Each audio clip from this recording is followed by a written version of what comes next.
네, 안녕하세요. 유네니 퍼블리싱의 윤민입니다. 오늘은 2017년 4월 12일 수요일입니다. 오늘 에피소드 시작하도록 하겠습니다. 네, 오늘은 그 나사로의 부활 섹션 세 번째 시간이 되겠습니다. 그리고 세 번째이자 마지막 시간이 되겠습니다. 네, 그래서 이제 오늘 이 섹션을 마치고 다음 시간에는 이제 새로운 섹션으로 넘어가게 될 예정입니다. 네, 그래서 이제 오늘은 지난 두 시간에 걸쳐서 얘기했었던 여러 가지 얘기를 했었죠. 이 부활이라는 것이 정확히 어떤 의미이냐? 네, 물론 이제 성경에도 기록되어 있지만은 그 이전의 전통에도 이제 많이 등장하는 이 부활이라는 개념. 이것은 이제 죽은 육신이 다시 태어난다, 뭐 그런 것과는 아무런 상관이 없다라고 말씀을 드렸었죠. 그리고 이제 신약 성경에 기록되어 있는 이제 예수의 기적 중 그 세 번에 걸쳐서 죽은 자를 되살리는 것. 그것들이 약간 이제 그 강도는 약간 다릅니다만은 그리고 이제 그것들이 각각 무엇을 이제 상징하는데 지난 시간에 이제 간략하게 말씀드렸고 오늘 조금 더 이제 매니피오시 본문에서 좀 더 자세한 얘기를 해보고 이번 섹션을 마치도록 하겠습니다. 네, 그럼 지금부터 본문을 읽어보도록 하겠습니다. All this regeneration takes place within the individual himself when he has received the law into his own nature and soul. 자, 여기서 regeneration이라는 말이 나왔어요. 이거를 우리말로 있는 그대로 해석하면은 다시 생성한다. 그러니까 재생성이라는 의미가 되는데, 물론 이제 문맥상으로는 지금 이번 장에서 다루고 있듯이 그 부활, resurrection이랑 같은 의미로 쓰여졌습니다. 자, 그러면 이 부활이라는 것은 그러면 언제 일어나는 것이냐? 이 영적 부활이라는 것은 언제 일어나는 것이냐에 대해서 설명하고 있어요. 인간이 법을 받아들여, 여기서 대문자로 LAW, law라고 돼 있어요. 법을 받아들여 자신의 것으로 만들었을 때, 그러니까 이제 완전하게 그 법의 내용을 이해하고, 그죠?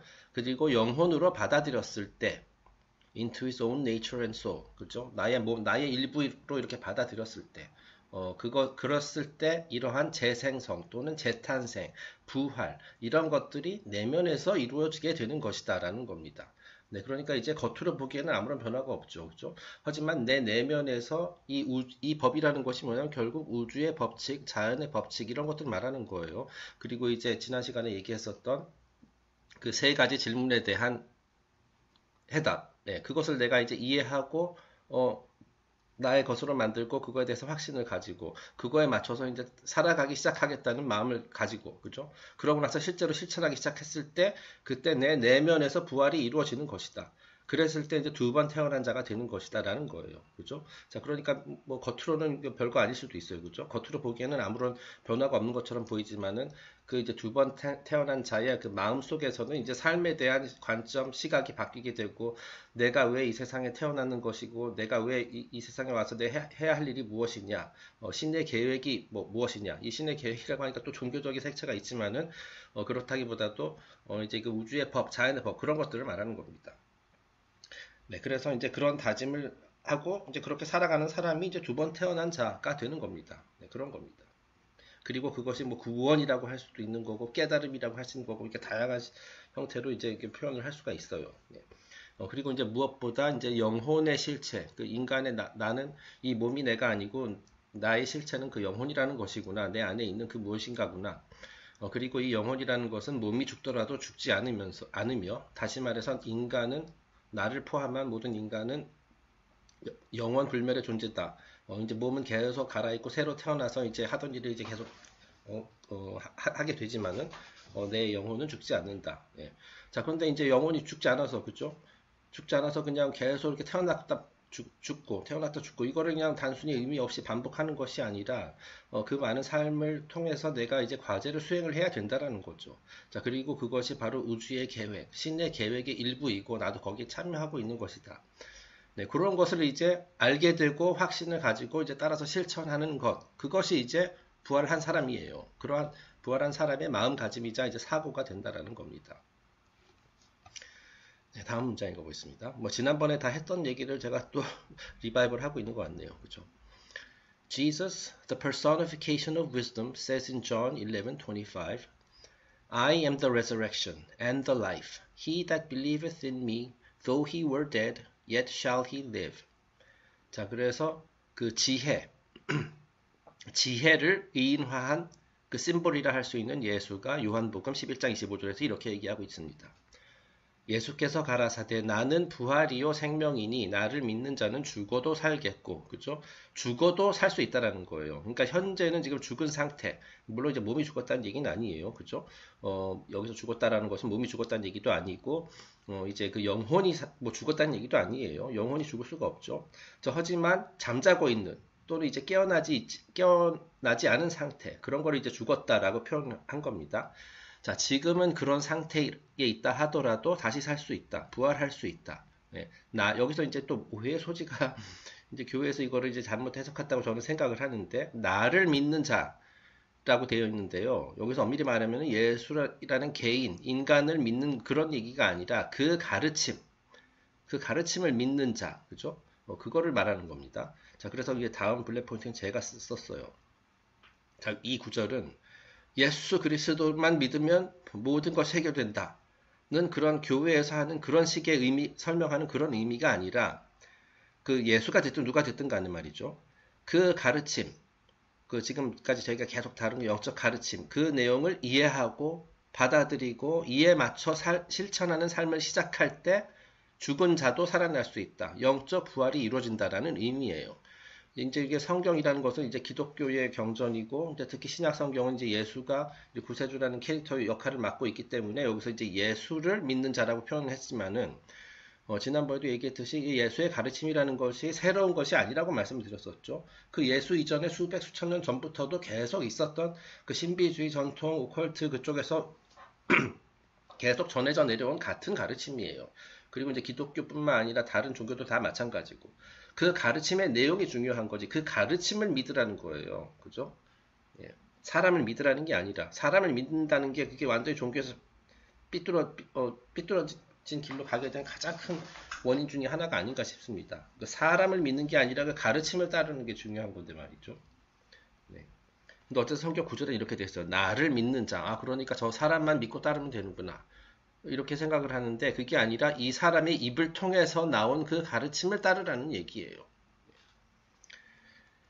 네, 그러니까 이게 뭐 예수가 돼도 되고, 뭐 부처님이 돼도 되고, 뭐 소크라테스가 돼도 되고, 그죠? 다 그런 현자들을 스승들이라 할 수 있는 사람들의 가르침이 다 대체로 공통적인 가르침이거든요.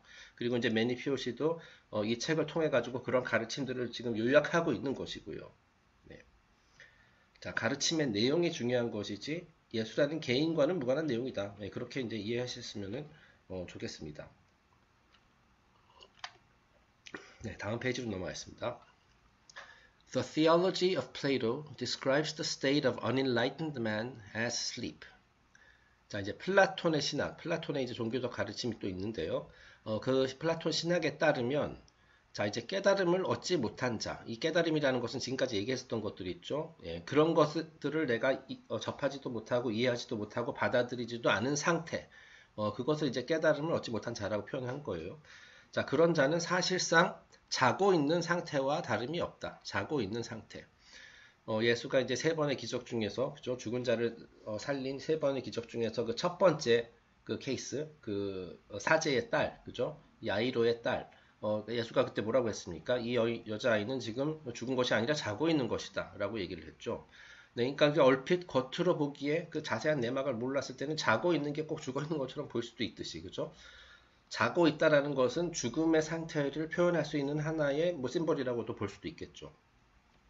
자, 근데 플라톤도 그렇게 얘기를 했어요. 그 깨달음, 얻지 못한 자는 자고 있는 상태나 다름없다. 다시 말해 죽어 있는 상태와 다름없다라고 볼 수도 있어요.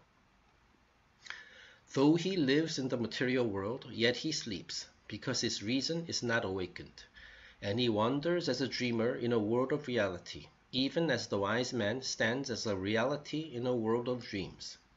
자, 그래서 좀 긴 문장인데요.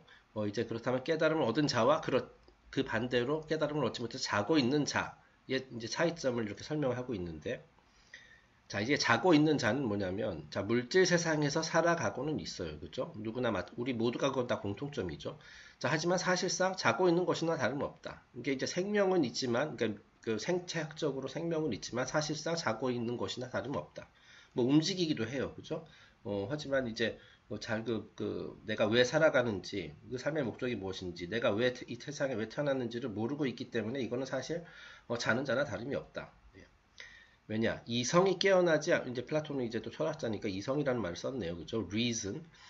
이성이 깨어나지 않았기 때문에, 다시 말해서 이제 의식이 깨어나지 않았기 때문에 그 현실 세상에서 꿈을 꾸고 있는 몽유병 환자나 다름없는 그런 상태로 이제 비유할 수 있다라고 얘기했어요. 하지만 반대로 이성이 깨어나서 지혜로운 자, 깨달은 자, 그런 자들은 비록 꿈과 같은 세상이라 할지라도 그 본인 자기 자신은 현실로서 존재하는 그런 자다라고 이렇게 얘기를 했습니다. 그러니까 이것이 바로 그냥 한 번 태어난 자와 두 번 태어난 자의 차이점이다. 뭐 이렇게 얘기할 수 있겠네요.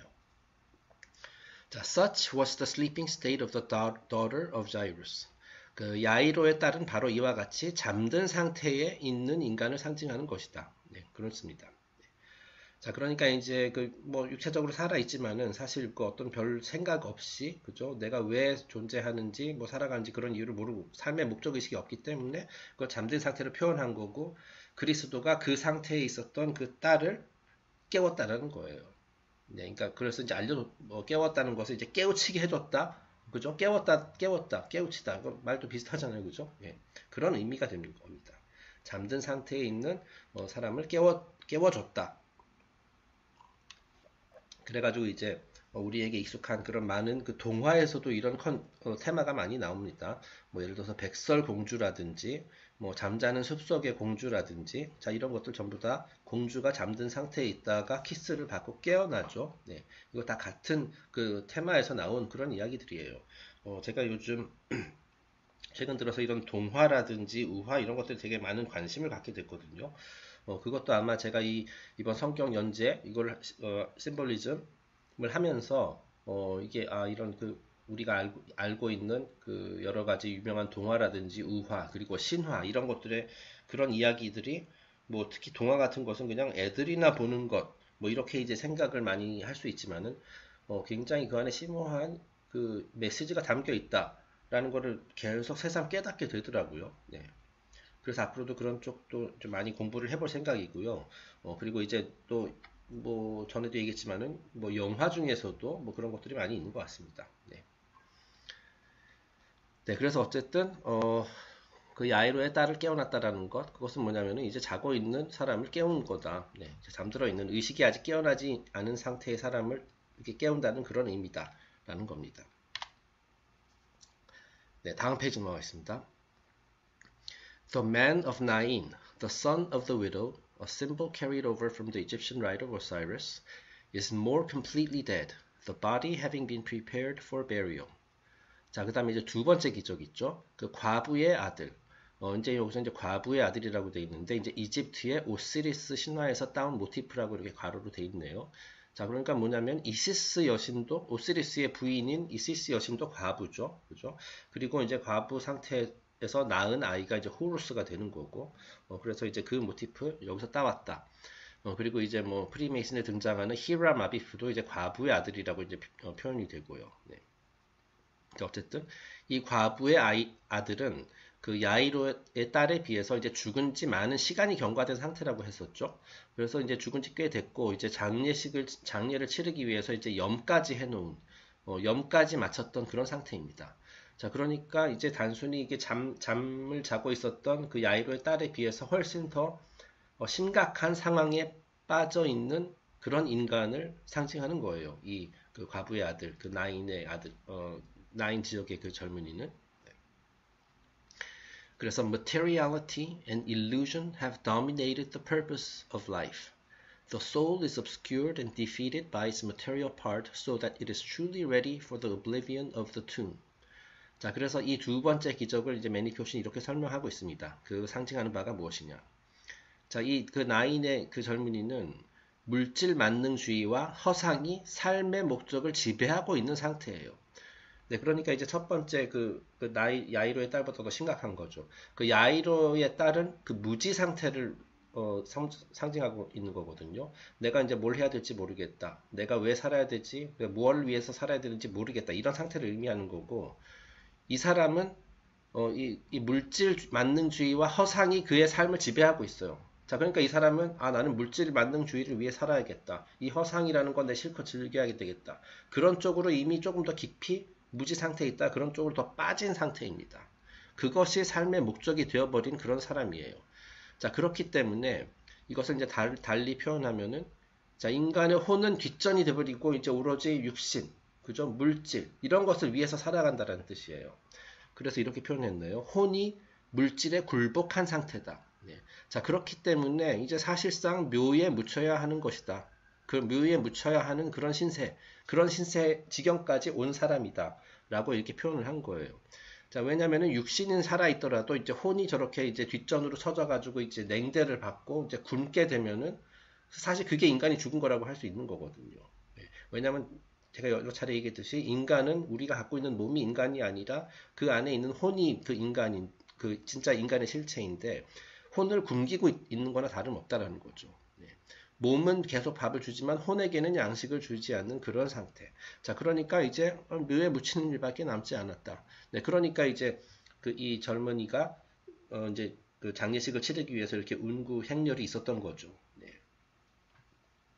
더 심각한 상태죠. 그리고 이제 그 마지막 세 번째 기적, 가장 심각했었던 그 나사로의 부활.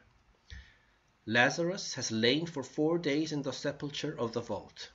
Even his flesh has rotted. In other words, corruption has dominated his life.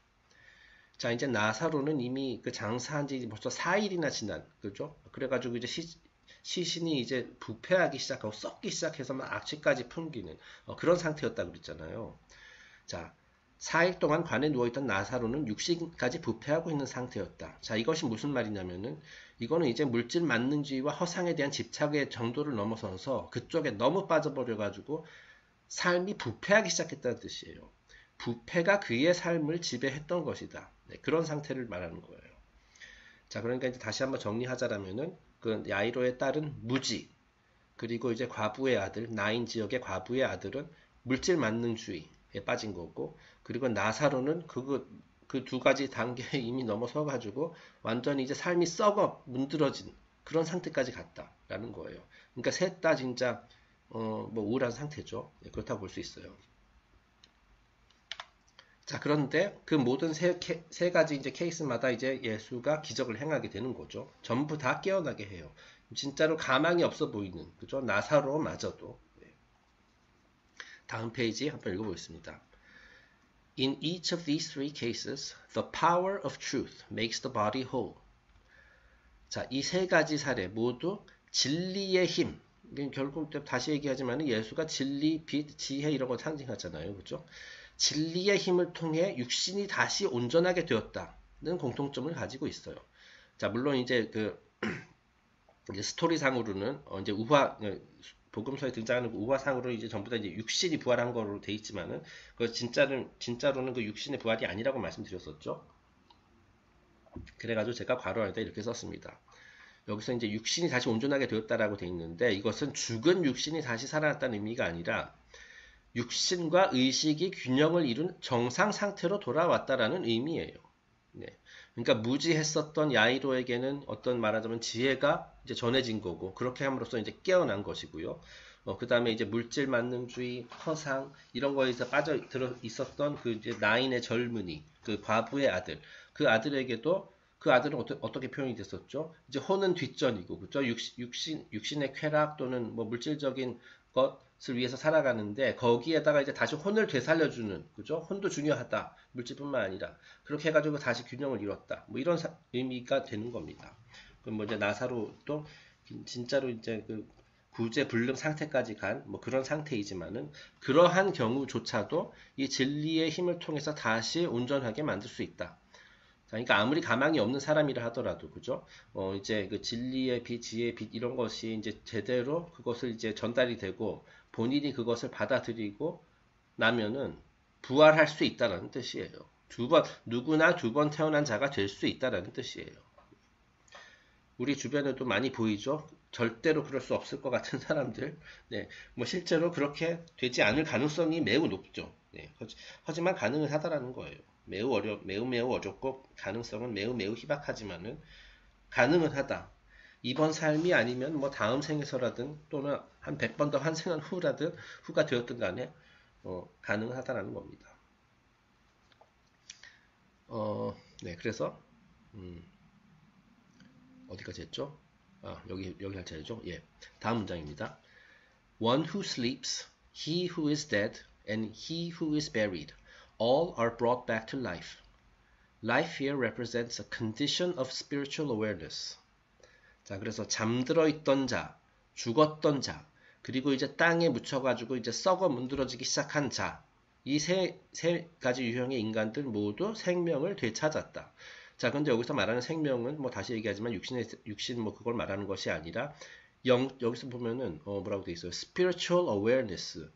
영적 인식을 의미하는 것이라는 거예요. 그러니까 영적 인식 다 아시죠? 어떤 의미인지 지금까지 얘기했었던 것. 내가 왜 내가 존재 목적이 뭐냐, 왜 태어났느냐, 뭐 이런 것들. 그리고 이제 내가 해야 할 일이 무엇이냐, 신의 계획, 우주의 계획이 무엇이냐, 이런 것들을 인식하게 됐다는 거예요. 그리고 또 나는 나의 실체는 몸이 아니라 영혼이다.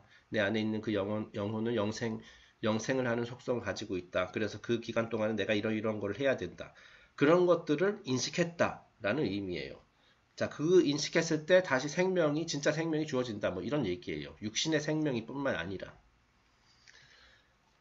We are not concerned with literal resurrection of the flesh, but with a mystery. The mystery of internal resurrection through initiation into the mysteries. 자, 이 구절을 이 지금 그 복음서에 나오는 이 기적의 이야기를 문자 그대로 해석하면은 다 육신의 부활이잖아요, 그죠? 하지만 그것은 어디까지나 심볼이다라는 거예요.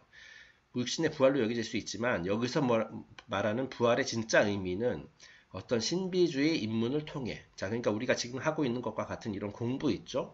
그런 이제 그 에소테릭하고 좀 네, 그런 가르침, 신비주의 가르침, 그런 가르침의 입문을 통해서 내면에서 부활이 이루어진다. 그 신비를 의미하는 것이다라는 거예요. 네, 육신의 부활이 아니라고 제가 여러 차례 강조를 했었죠. 내면의 부활이다. 여기서 말하는 영적 인식, 그것을 하는 것, 그것이 부활이에요. In these mysteries, Jesus stands as the Hierophant, and into his mouth are placed the words of the high priest. He is made a personification of the truth which he represents.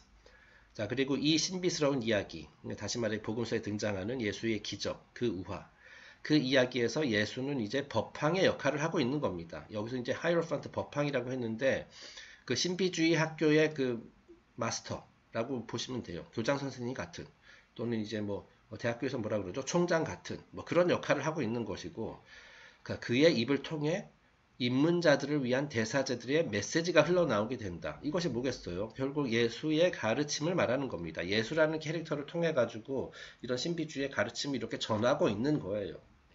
우화라는 매체를 통해서. 자, 그래서 지금까지 다룬 이 나사로의 부활이니 뭐 이런 이야기들은 결국 진리를 의인화한, 예수로 의인화한 한편의 우화라고 할 수 있는 것이다 라는 겁니다. 네. 그 다음에 이제 마지막 페이지가 되겠습니다. 그리고 이제 맨니 알씨가 지금까지 이제 복음서에 등장하는 이제 부활의 이야기, 죽은 자를 살려내는 이야기에 대한 얘기를, 그 심볼리즘에 대한 얘기를 많이 했는데요. 또 하나의 해석이 있다라고 얘기를 하네요. 네, 한번 읽어보겠습니다. There is another interpretation that these three who were dead were initiated into his sect by being lifted from a material state to a condition of participation in the arcana or secret doctrine. 자, 또 하나의 해석. 여기서 말하는 그 세 명의 인간 있죠? 그 죽었다가 다시 살아난 그 세 명의 인간.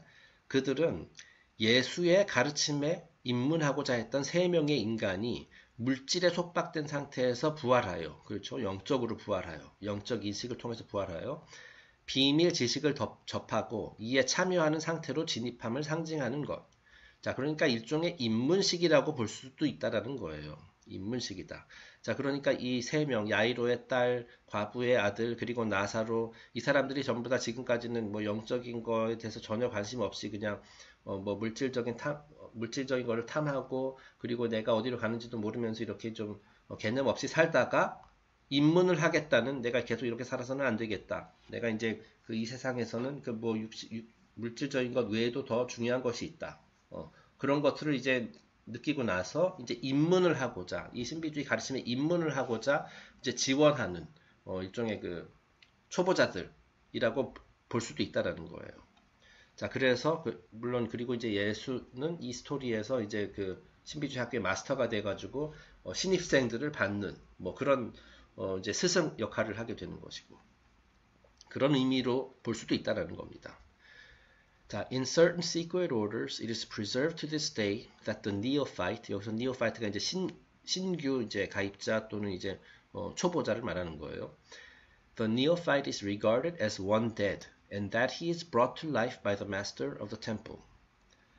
자, 그래서 예나 지금이나 그 지금까지도 일부 이 전통이 계승되고 있는데 일부 비밀 단체에서는 지금도 그 입문의 과정을 거치지 않은 초보자들을 그죠? 그러니까 이제 그 신비주의 영적인 세상, 영적인 가르침, 영적 수준의 뭐 상승 이런 거에 대해서 관심이 없는 그죠? 그 영웅의 길을 아직 걷기 시작하지 않은 그런 자들을 어떤 식으로 부르냐면 죽은 자라고 표현한다라고 해요. 죽은 자. 자, 그리고 이런 자들이 이제 다시 그 진정한 생명을 얻고 살아있는 사람으로 거듭나기 위해서 부활하기 위해서는 이런 신비주의 학교나 이런 그 마스터들의 지도를 통해서 다시 살아나게 된다. 자, 그런 사상을 보존하고 있다라는 거예요. 그런데 참고로 다크 오컬티스트들도 그렇게 생각을 합니다. 이거에 대해서는. 그 다크 오컬티스트들이 그러니까 소위 말하는 이제 음모론 분야에서 많이 얘기하는 그 지배 세력, 엘리트 뭐 이런 말 많이 하잖아요. 그죠? 그런 사람들이 이제 다크 오컬티스트들인데 그들은 이제 자기보다 이제 아래에 있는 우리 일반 대중을 어떤 식으로 표현하냐면 우리나라에서도 뭐 그런 사례가 있었지만 개 돼지라고 그런 말까지 쓰면서 이렇게 표현을 하죠. 실제로 그렇게 생각을 하고 있고. 자, 그런데 동시에 그 다음 페이지를 보여드리겠습니다만은 개 돼지뿐만 아니라 쟤네들은 죽은 자다. 그리고 시작하지 않은 자다. 뭐 이런 식으로 약간 독특한 표현을 써가지고 이렇게 이제 비하하는 어조로 이렇게 씁니다. 그러니까 다크 오컬티스트들은 그렇게 해요. 네. 자, 근데 다크 오컬티스트들뿐만 아니라 지금까지 봤지만은 이제 그 신비주의 자체에서 어쨌든 그 두 번 태어난 자가 되기 전까지는 이제 죽은 것이나 다름없다라고 이렇게 심지어 플라톤도 뭐 그런 비슷한 식으로 이제 표현을 했던 겁니다. 아직 깨어나지 않은 자, 그러니까 어떻게 보면 죽은 자라 할 수 있다. 뭐 이렇게 표현한다라는 거죠. 자, 그래서 그리고 예수는 그렇게 죽어 있는 자, 사실상 죽어 있는 자들을 다시 다에게 생명을 주는, 그죠? 그러면서 두 번 태어나게 한 자가 될 수 있도록 지도해주는 그런 스승이고요. 뭐 예수만 그런 게 아니죠. 그런 스승들은 뭐 그동안 역사적으로 많이 있었죠. By this it is 아이고 목소리가 By this it is inferred that life is consciousness and wisdom, and those who do not possess it are dead, though they seem to live. 자, 그러니까 여기서 이제 우리가 생명이라고 얘기하는 것은 뭐 우리가 이제 심장이 계속 뛰고 뭐 그런 것을 말하는 것이 아니라 여기서 말하는 생명이라는 것은 결국 인간의 의식과 지혜, 그것이 바로 생명의 실체라는 거예요. 이것이 이제 깨어 있어야지 제대로 깨어 있는 상태에서 이것이 잘 동작을 해야지 이 사람을 진정한 살아있는 사람이다, 생명을 가진 사람이다라고 할 수 있다라는 거예요. 자, 그래서 의식과 지혜 이런 것이 이제 충분히 발달하지 않은 사람, 그런 사람은 일단 겉으로 보기에는 살아있어요. 왜냐하면 심장도 뛰고 뇌도 동작하고 하니까. 자, 하지만 그래서 육체적으로는 살아있으나 사실은 죽은 것이나 다름없다. 뭐 이렇게 비유할 수도 있다라는 거예요.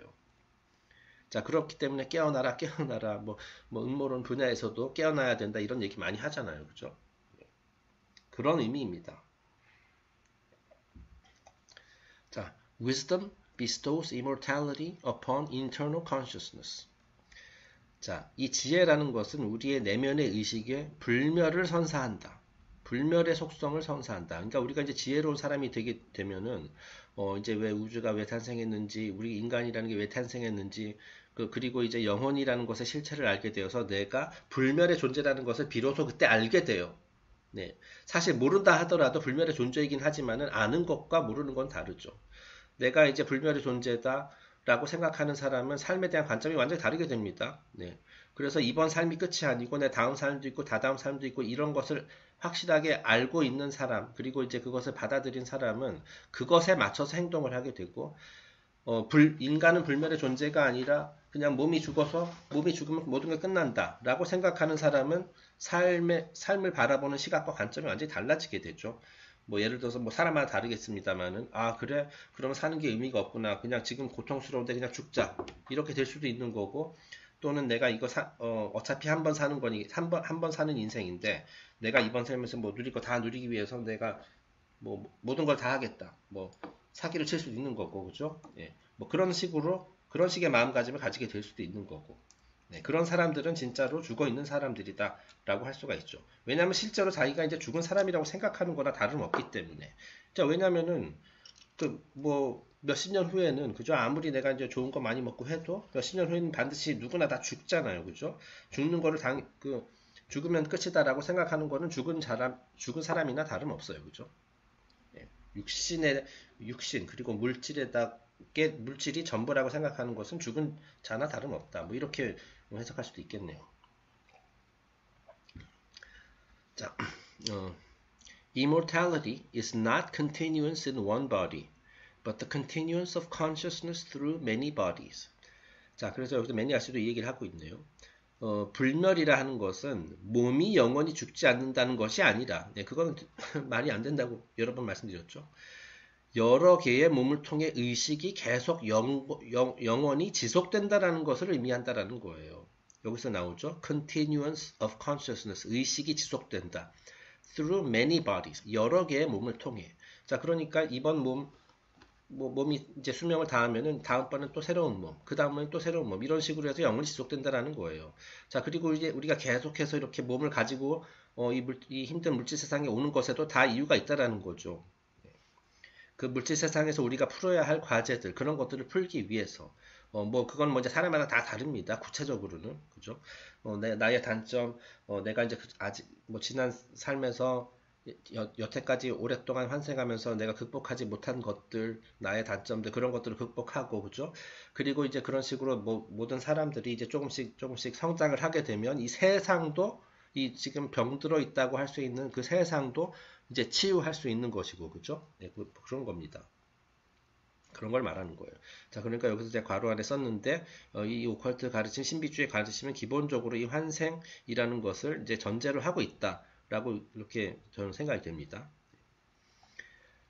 All of this is magnificently revealed in the mysteries of Egypt and Greece. 자, 그래서 이러한 사상은 이제 그 모든 고대 이집트와 그리스 신비주의 사상 등을 비롯해가지고 우리에게 익숙한 여러 가지 이제 주요 전통에서 다 공통적으로 찾아볼 수 있다라고 이렇게 마무리를 하고 있습니다. 그리고 이건 이제 논란이 될 수 있는 그런 얘기이기도 합니다만은 심지어 옛날에도 그 초기 기독교에서도 이제 환생의 개념을 인정했었다라고 그렇게 알고 있거든요. 근데 이제 그 이후에 이제 여러 가지 이제 공회를 통해 가지고 그런 부분들을 이제 다 삭제했다 뭐 그런 말이 있습니다. 네. 그건 아마 저희가 예전에 저 유네니 퍼블리싱에서 출간했었던 그 파워 오브 러브라는 책에서도 이제 저자가 그런 언급을 했었던 기억이 있습니다.